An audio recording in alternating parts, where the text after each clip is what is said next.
The night was cold and silent. The sky above was dark, with only the pale glow of the alien moon casting silver light across the quiet colony. Most people were sleeping, their homes locked and warm, but Captain Elias sat alone in his small quarters.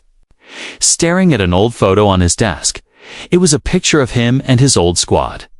Taken before the last war, he did not smile in the photo. And he was not smiling now. He had seen too many battles, too much blood. The peace between humans and the alien Venari was thin, like glass ready to break, even here, on this distant outpost. He never truly rested. The wind outside howled softly. Carrying the dry dust of the wastelands, Elias reached for his mug of lukewarm coffee. When he heard it, a knock, slow, heavy, and deliberate. Not the quick knock of a friend or the soft tap of a neighbor. It echoed through the quiet of the night, making the hair on the back of his neck rise. No one should be visiting at this hour. He stayed still, listening. Another knock came, just as slow, just as heavy. Elias reached for the sidearm under his desk, his soldier's instinct alive again. He moved toward the door quietly, each step careful. The pale moonlight spilled through the small window near the door. Outside, a shadow shifted, tall and still. He could not see a face, only a shape. Something about it was wrong. Elias opened the door halfway, keeping his weapon ready, and then he saw her. She stood almost as tall as him, her skin a shimmering blue that seemed to catch the moonlight like water. Her eyes were large and bright, almost too human in their shape. Her clothes were torn, her breathing quick. And in her gaze there was both fear and something else he could not name. For a moment, they only stared at each other, the cold wind brushing past them. Then she spoke, her voice low, but steady. "I will warm your bed, human. My children need a father." The words struck him like a punch. He froze, unsure if he had heard her right. Her accent was strange, her tone carrying the weight of something desperate. Before he could answer, a distant sound rolled across the night. It was deep, like thunder, but sharper, somewhere beyond the hills. Lights flashed against the clouds. Elias's hand tightened on his weapon. "Who are you?" he demanded, his voice firm but low. She hesitated, her eyes flicking toward the horizon. "My name is Sira," she said. "I am Venari. And I have no place else to go." The Venari, even after the war, many humans did not trust them. Some still called them enemies. Others, monsters. And yet, here she was. Standing alone at his door in the middle of the night. "I don't take in strangers," Elias replied. "You will. Tonight," she said simply. And there was no threat in her voice, only certainty. Another flash lit the sky. Closer now, Elias realized the sound he heard was not thunder, it was artillery. Something was happening out there, something that made this alien woman come to him instead of her own kind. He stepped outside and glanced down the empty street. The colony slept on. Unaware of the danger that might be coming, Sira's gaze followed his. "They are hunting me," she said. "They will find me before dawn if I stay outside." Elias frowned. "Who is hunting you?" She shook her head. "My own people." The words felt heavier than the cold air. Elias looked at her again, noticing details he had missed. The small cuts on her arms. The faint scorch mark along her sleeve. She had been running, maybe 4 hours, maybe all day. "You need to leave," he said, but even as he spoke, something inside him told him he would not send her away. She took a slow step forward, her eyes never leaving his. "I cannot leave without help. And you are the only human my husband trusted." Her husband, the memory came suddenly, years ago. During the war, a Venari soldier had saved Elias's life in the middle of a firefight. That soldier's name had been Karis. Sira's voice broke the silence. "Karis is dead." Elias felt the air grow heavier. The man who had once been his enemy, then his ally, was gone.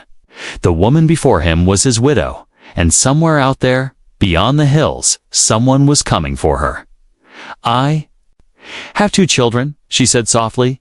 "They are hiding in the forest, alone. They have not eaten in 2 days." Another explosion rumbled in the distance. Elias knew he should shut the door, tell her to disappear, let someone else handle it.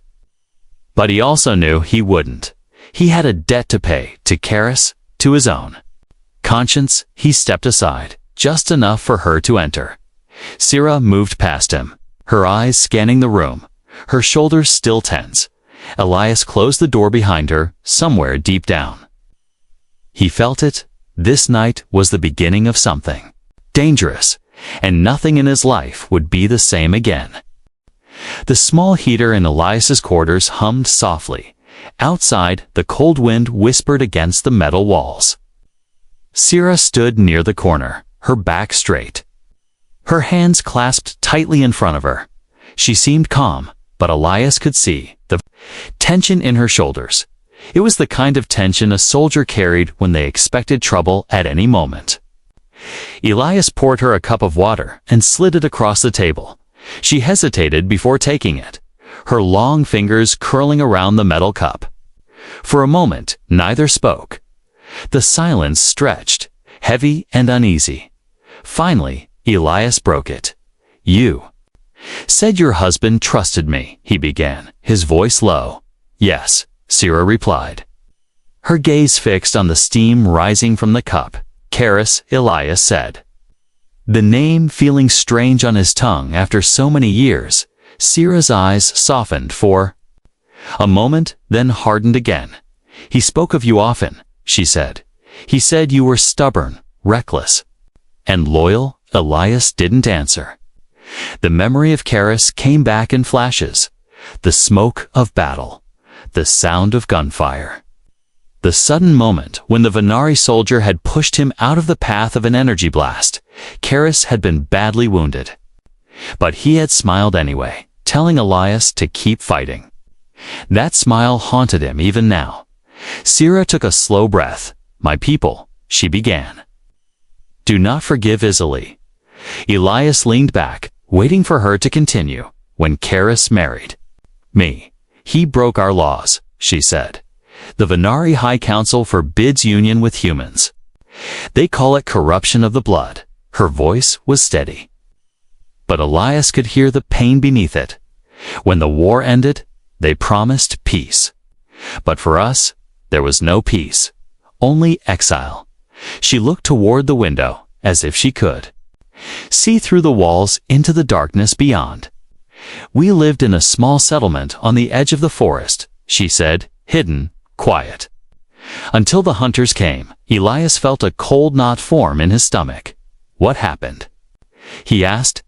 "They came at night," she said, her voice growing softer. "They burned our home, killed those who sheltered us. Karis fought them so we could escape. He told me to run." Her hands trembled slightly, though her face stayed calm. "He bought us time. But he could not stop them forever," she continued. "By the time I returned for him, he was gone." Elias lowered his eyes, the weight of her words pressing against him. Sira straightened her shoulders. "They will not stop until my children are dead," she said flatly, "and I will not let that happen." Elias studied her carefully. "You could have gone to the human authorities," he said. "They would send me back," she replied without hesitation. "And your people." "They would put my children in the ground," she said, her tone like stone. The heater crackled. Filling the silence for a moment, Elias took a slow breath. "Where are your children now?" he asked. "In the forest, 2 hours from here," she said. "They are hidden in an old supply shelter. But food is gone. Water is low." Her eyes met his. "If I go back for them alone, I will be followed. If you help me, we might reach them before the hunters." Elias's jaw tightened. He had spent years avoiding trouble, staying away from politics, keeping to his quiet life in the colony. But now, a trouble was standing in his quarters, asking for his help a debt from the past, and 2 children caught in the middle of a war they never chose. Why me? He asked. Syrah's expression softened, just for a heartbeat, because my husband trusted you. And because you are the only human who knows how Venari hunters think. Elias thought of Karis again. The man's voice, his laugh, his stubborn refusal to die, even when wounded. If Karis had asked him to protect his family, he would have said yes without question, and maybe. He already had. Syrah took a step closer. I am not asking for your life, she said. Only your time. To bring them here, to safety. Elias looked at her, really looked at her.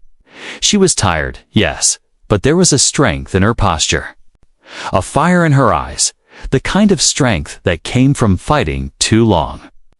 Losing too much and refusing to stop, another distant boom rolled through the air. Closer this time, Syrah's head turned toward the sound, her jaw tightening. They are moving fast, she murmured.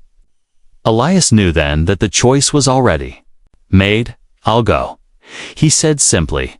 Syrah's eyes widened slightly, but she only nodded. When? She asked. Dawn, Elias replied. It may be too late by then, she warned. Then we'd better be ready, he said, standing and checking his rifle.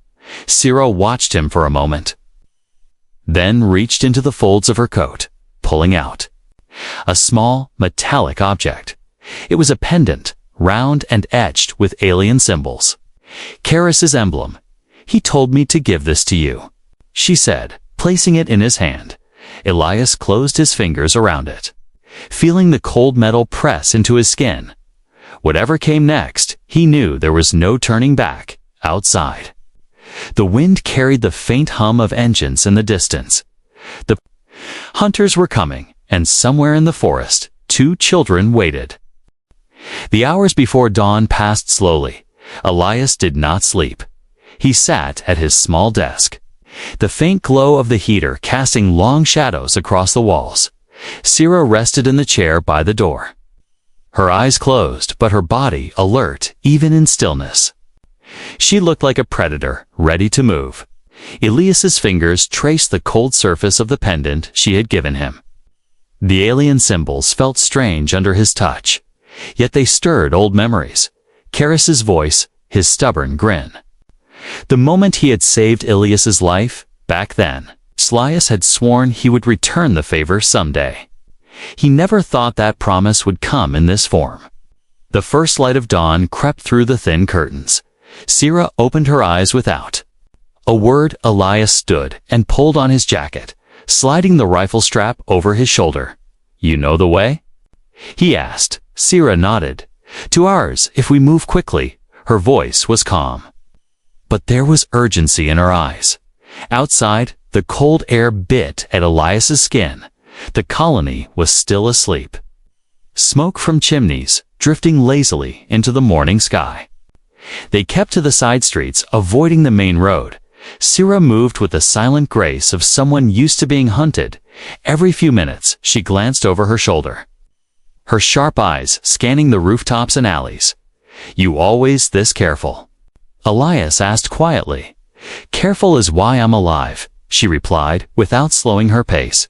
And your children? They know how to hide. But not for long, she said. They left the colony walls behind, the metal gates closing silently. Behind them, beyond, was open land, dry soil, scattered rocks, and a thin line of forest in the distance. Elias kept his rifle ready. The peace of the morning felt fragile, as if the land itself was holding its breath. Halfway to the forest, they stopped behind a jagged ridge to rest. Syrah crouched low, her eyes fixed on the horizon. Elias followed her gaze and saw them, 3 dark shapes moving fast across the open ground. Hunters, she whispered, even from this distance. Elias could see the glint of metal weapons in the rising sun. Are they here for you or for the kids? He asked. Both, she said. But they don't know you're with me yet. That's our only advantage. Elias frowned. We'll lose that advantage the moment they see us. Then we don't let them, Syrah said, already moving along the ridge. Elias followed, his boots crunching softly on the frozen soil. They reached the edge of the forest and slipped between the twisted trunks. The air here was cooler, the shadows deeper. Sarah slowed her pace, her ears twitching slightly as she listened. "There," she whispered, pointing to a narrow slope leading to a half-buried metal hatch, the old supply shelter. Elias kept watch while Sarah tapped on the hatch 3 times. It opened slowly, and 2 small faces peeked out. The boy looked about 8. The girl, maybe 6. Both had Sarah's blue skin. But their eyes, deep brown, warm, were human. The moment they saw their mother, they rushed forward, wrapping their arms around her for a moment. Elias felt something shift inside him. He didn't know these children, but seeing them cling to her so tightly stirred something he hadn't felt in years. Safety, family, things worth protecting. Sarah knelt beside them, checking their faces, their hands making sure they were unharmed. "They're hungry," she said softly. "We need to move." But before they could leave, Elias heard it. The crunch of leaves, the faint hiss of boots moving through undergrowth. He turned, spotting movement between the trees. "The hunters go," Elias said. Stepping forward and raising his rifle, Sarah pulled the children toward the slope, her body shielding them. The first hunter appeared through the shadows, tall, armored, carrying a long-bladed spear, his eyes locked on Elias, a slow grin spreading across his face. "Human," the hunter said in a low growl. "Step aside." Elias's finger tightened on the trigger. "Not happening," he said. The hunter lunged, but Elias fired, the crack of the shot echoing through the forest. The hunter staggered back, but 2 more emerged. Their weapons ready, Sarah spun, throwing a short blade that struck one in the shoulder. Elias dropped the other with 2 quick shots. The remaining hunter hissed in frustration and fled deeper into the woods. "They'll regroup," Sarah said, her breathing heavy. "We have minutes." They moved quickly, pushing deeper into the forest in the opposite direction. The children clung to their mother's hands but kept pace, their small feet surprisingly quick. Elias scanned the trees for movement, every sound making him tense. When they finally broke through the far edge of the forest, the open land ahead seemed like a relief and a danger all at once. They stopped under the cover of a large rock outcrop. The children sat, eating the ration bars Elias handed them. Sarah crouched beside him, her voice low. "You didn't have to fight for us," she said.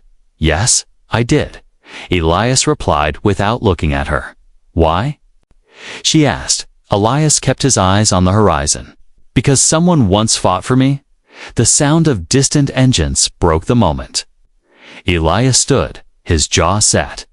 "They're not giving up," he said. "Neither are we," Sarah replied, her hand resting on her blade. Somewhere out there, the hunters were regrouping, but now, Elias knew he wasn't just helping Sarah anymore. He was protecting the children as if they were his own. The air inside the forest was thick with mist. It wrapped around the trees like a ghostly blanket, making the trunks look like tall, silent watchers. Elias moved first, his rifle ready, his eyes scanning every shadow. Behind him, Sarah guided the children, her hands steady but her pace urgent. The sounds of the hunters' engines had faded, but Elias knew they were not far. Every step felt like it might be the one that brought danger. Leaves crunched under their boots. Branches snapped quietly as they passed. The forest smelled of damp soil and strange flowers that glowed faintly in the low light. It was beautiful, in a way, but Elias couldn't enjoy it. Beauty didn't matter when something was chasing you. Sarah touched his shoulder lightly. "They will track us," she whispered. Elias nodded. "How?" "They have hounds," she said, her voice tight. "Not animals. Machines. They can smell heat and fear." That was bad news. They couldn't outrun machines for long. Not with 2 children in tow. Elias thought quickly. We need to make them lose the trail, he said. Sira frowned. You know how to do that? I learned a few tricks during the war, Elias replied. They changed direction. Heading toward a shallow stream. The water was cold, but Elias led them into it anyway. Stay in the water as long as you can, he said. It'll confuse. The censors, the children hesitated, but followed their mother's lead. For half a mile, they walked through the slow-moving water. Elias kept his eyes and ears sharp, listening for anything unusual. Then he heard it, a faint, high-pitched worry sound above the rustle of leaves. He froze, holding up his hand. The others stopped instantly. Sira's eyes narrowed, scanning the treetops from between the mist and branches. A small flying drone descended. It hovered like a hungry insect, its red lens sweeping back and forth. Elias lifted his rifle, but Sira stopped him. Too late, she whispered. If you shoot, others will hear. The drone beeped sharply, as if it had made a decision. Then it zipped back into the mist, moving fast. They know we're here, Sira said. They were always going to know. Elias replied. Now we just decide where we want to fight them. The forest thinned ahead, revealing a clearing. The ground here was uneven, with large rocks and fallen logs scattered around. Good cover. Elias motioned for them to move quickly. He picked a spot behind a heavy log and set the children there. Stay down, no matter what. He told them. They nodded, fear wide in their eyes. Sira took position beside him, her blade in one hand, a small pulse pistol in the other. The mist shifted, and from between the trees, 3 hunters emerged.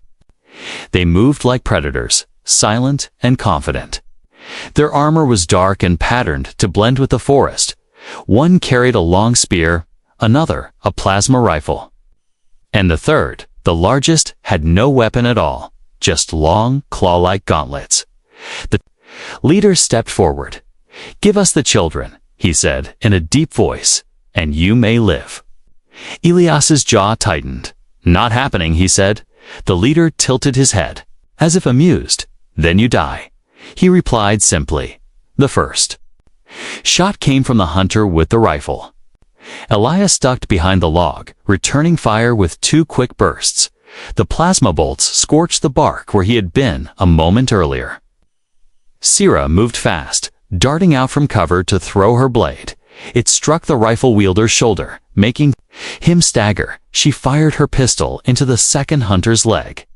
Dropping him to one knee, the leader roared and charged straight at Elias.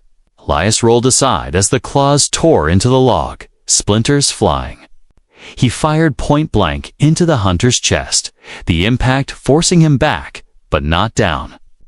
This one was strong, too strong. Sira leaped onto the leader's back. Stabbing deep into the gap between armor plates, the hunter roared again, spinning.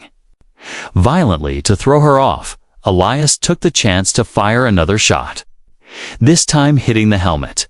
The leader staggered, then finally collapsed. The other 2 hunters saw their leader fall and retreated into the mist.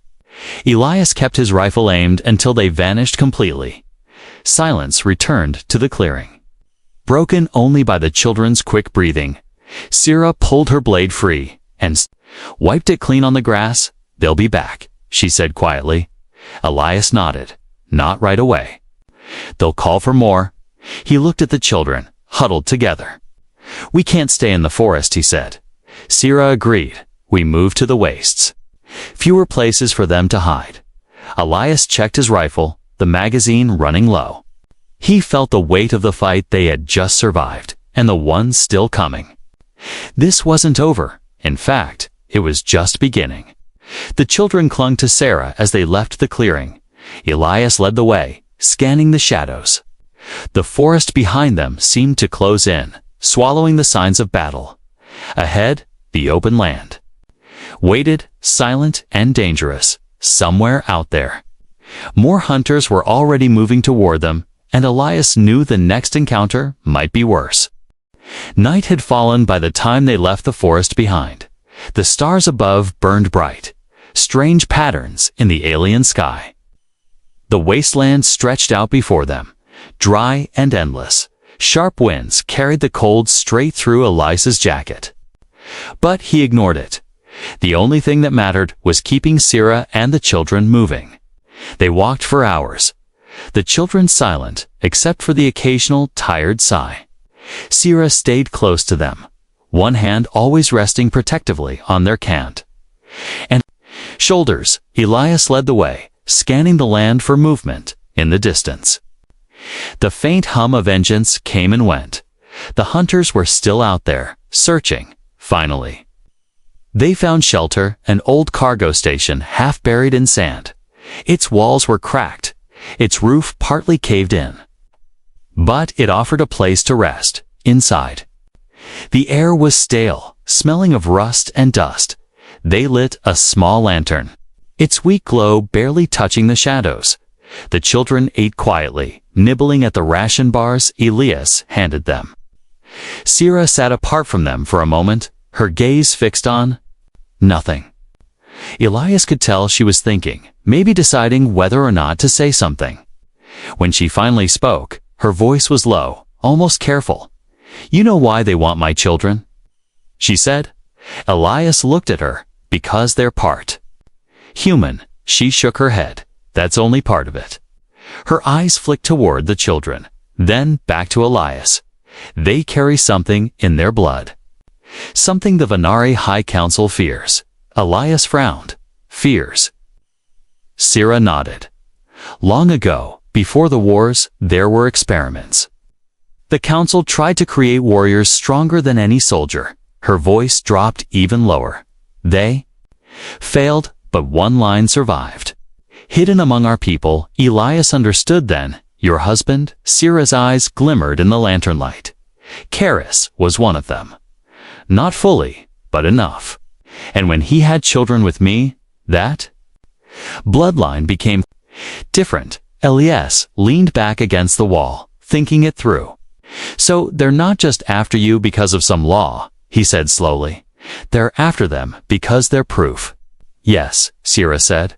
"If the truth is known, the council's lies will break. Their control will weaken. And they cannot allow that." The lantern flickered, making the shadows shift across the cracked walls.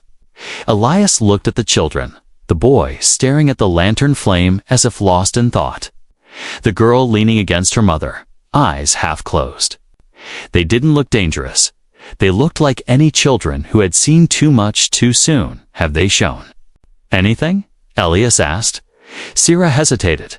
"Sometimes, when they are frightened, things happen." Elias raised an eyebrow. "What kind of things?"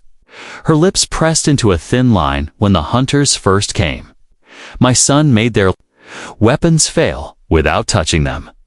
My daughter, she called down a storm." Elias let out a slow breath. That wasn't normal. That wasn't human. It wasn't even fully Venari. And it made sense why the High Council would stop at nothing. "To erase it, you should have told me this sooner," Elias said. "Would it have changed your choice?" Sierra asked, her eyes sharp. He thought about it, then shook his head. "No. But I'd have been even more ready for what's coming." Outside, the wind picked up, howling against the metal walls. Sierra glanced toward the door. "There." "Getting closer," she said. Elias nodded. "We'll move at first light." They sat in silence for a while. The children eventually curled up together and fell asleep. Elias checked his rifle, reloading slowly, his mind turning over everything she had told him. He didn't like the feeling in his gut, the sense that this was bigger than just survival if what Sierra said was true. The fate of her children wasn't just about family. It could shift the balance between two species. Sierra spoke again, her voice softer now. "Karis always believed humans and Venari could be more than enemies." Elias met her gaze. "And you?" "I believe it too," she said, "but belief means nothing without someone willing to fight for it." The lantern's flame burned low. Elias thought of the hunters, of the council, of the endless cold land outside. He thought of Karis, the man who had trusted him without reason. And he thought of the two small lives sleeping in the corner. When he spoke, his voice was steady. Then I guess it's my fight now too, for the first time since they met. Sierra's face softened into something close to a smile. Not relief, exactly, but respect. You'll need to be ready, she said. The council's reach is long. Let them reach, Elias replied. I'll be here, somewhere far. Off, a faint light moved across the horizon, the glow of hunter patrol ships sweeping the land. They would not stop, but neither would Elias. The night grew colder, the children slept on, unaware of the choice that had just been made for them outside. The wind carried a low hum, the sound of engines drawing near, and Elias knew the next day would be harder than any before. The first light of morning spilled over the wasteland. It turned the jagged rocks and rolling dunes into long shadows. Elias was already awake, standing at the broken doorway of the old cargo station. His rifle rested in his hands, his eyes scanning. The horizon, the wind was cold, sharp, and carried with it the faint hum of engines. Sierra stepped up beside him, her cloak wrapped tight around her shoulders. They're close, she said quietly. Elias nodded. We move now, the children. Stirred behind them, still groggy from sleep, Elias crouched down, meeting their eyes. Stay close. Do what your mother says, no matter what. They left the station quickly, cutting across the open ground toward the hills. The land here was cruel, cracked soil, broken ridges, and pockets of shifting sand. It offered little cover. Every time Elias glanced back, he expected to see dark shapes closing the distance. For a while, all he saw was empty wasteland, but then he heard it, the deep thrum of engines getting louder. Sierra's eyes narrowed. They've split into two groups. She said, one to drive us forward, one to cut us off. Elias swore under his breath. Then we'll have to take the path they don't expect. He led them toward a narrow canyon, its walls high and jagged. The wind howled between. The stones carrying sand that stung their faces. The children stayed close to Sarah, their small hands gripping her cloak. From behind came the faint metallic clicking of hunter boots on rock. Too close, the canyon twisted left and right.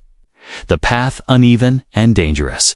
Elias pushed ahead, searching for higher ground. They climbed a slope of loose stones and emerged onto a flat ridge. From here, Elias could see them for hunters moving fast along the canyon floor. Their armor caught the morning light, their weapons ready. Keep moving, Elias said. But as they started down the other side, the sound of engines roared above them. A scout skimmer swept into view, gliding low, its shadow racing across the ridge. A spotlight burst to life. Blinding them for a moment, they've seen us, Sierra said sharply. Elias raised his rifle and fired. The first shot hit the skimmer's front sensor, sending it spiraling into the rocks below. The explosion shook the ridge, echoing through the canyon.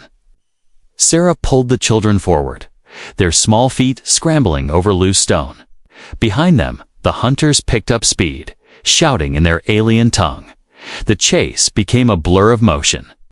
Running, sliding, climbing, the air burned in Elias's lungs. The sun climbed higher, heating the wasteland until the air shimmered. Every time they thought they'd gained distance, the sound of boots and engines returned. They won't stop, Elias muttered. They can't, Sierra replied. The council gave them one order: don't come back without the children. They reached the edge of the canyon and spilled out into an open flatland of cracked earth. No cover here, just miles of hard ground and the distant glint of metal structures far to the east. That's the relay outpost, Elias said. If we can reach it, we can call for help. Sierra glanced behind them. Then we run. They ran, the sound of pursuit never fading. The children stumbled but kept going, pushed by Sierra's steady hand. Elias fired back when the hunters came into range, forcing them to duck and slow. But the gap was closing. One of the hunters broke ahead, faster than the rest. He leaped over the cracked earth with terrifying speed, his claws flashing in the sun. Elias turned and fired. The shot grazing the hunter's side, but it wasn't enough. The alien slammed into him, sending them both crashing to the ground. Dust exploded around them. The hunter's claws raked across Elias's armor, sparks flying. Elias grabbed a handful of sand and threw it into the alien's eyes. Rolling free, he fired twice more, dropping the hunter for good. Sierra didn't stop running. She knew if she slowed, the others would catch them all. Elias, she shouted. He was already moving again, blood running from a cut on his cheek. They pushed harder, the outpost growing larger with each step. But now they could see another problem. 2 more skimmers sweeping in from the east. There, cutting us off, Elias said. The heat shimmered between them and the outpost. Sierra's jaw tightened. We'll go through them, she said. Elias gave her a sharp look, then nodded. There was no other choice. The skimmers dropped low, their cannons glowing. Elias aimed and fired, hitting one of the skimmer's engines. It spun out of control, smashing into the ground in a burst of fire. The second skimmer swerved, slowing just enough for them to sprint past its firing arc. Laser bolts scorched the ground at their heels. The smell of burning sand filled the air. Finally, they reached the shadow of the outpost. Its metal walls loomed high. Weathered by years of storms, Elias slammed his hand against the access panel. For a heartbeat, nothing happened. Then the door slid open with a hiss. They tumbled inside. Slamming the door shut behind them, the children collapsed against the wall. Panting, Sierra leaned against the metal, her face pale, but her eyes fierce. Elias glanced through the small viewport. The hunters were gathering outside, their shadows stretching across the sand. They'll come in, Sierra said. Let them. Try, Elias replied, checking his rifle. The chase was over. The fight was about to begin. The outpost walls shook with the force of the first impact. Metal groaned under the weight of the blow, dust falling from the ceiling. Elias stood in the center of the room, rifle in hand, eyes locked on the door. Sierra was by the children, kneeling low, her body positioned to shield them if the hunters broke through. The lantern light cast long shadows, making the room feel smaller. The air was thick with the smell of dust and burnt sand. They'll breach in minutes, Sierra said, her voice steady but tense. Elias nodded. Then we used those minutes. He moved to the far corner, pulling open a rusted storage crate. Inside were old defense supplies, half-broken drones, an energy shield emitter with a cracked casing, and a few explosive charges. Not much, but better than nothing. He set the charges near the main entrance, wires twisted carefully into place. Once they're inside, we detonate, Elias said. Sierra's eyes met his, and if they survive, then we finish it ourselves, he replied. The next hit on the door was louder, harder. The children flinched, but stayed quiet. Sierra whispered something in their language, and they nodded, their small faces set with determination. Elias felt a flicker of respect for them. They were young, but not weak. The hum outside grew sharper through the small viewport. Elias saw shapes moving in the dust, hunters circling, their weapons glowing in the low light. The leader of the new group stepped forward, armor heavier than the rest.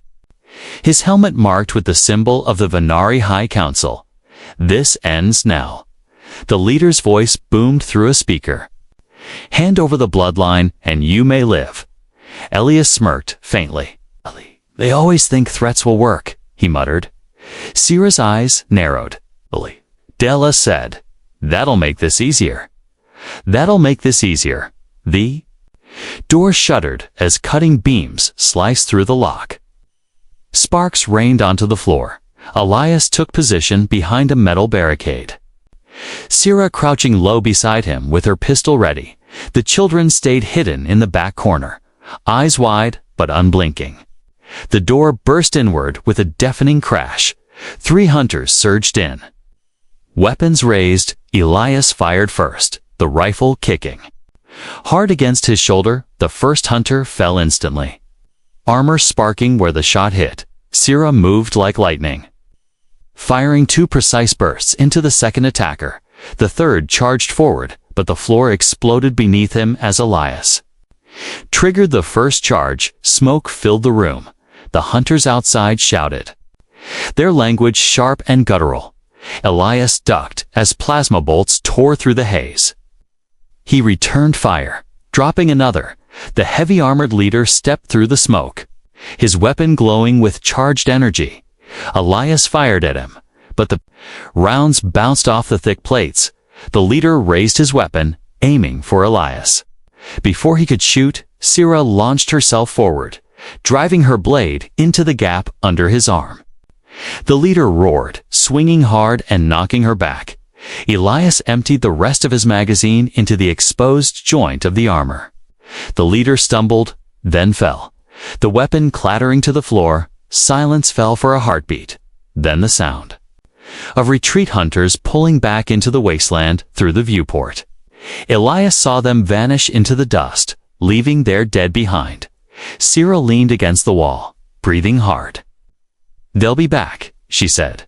"Not today," Elias replied. The children ran to their mother, wrapping their arms around her.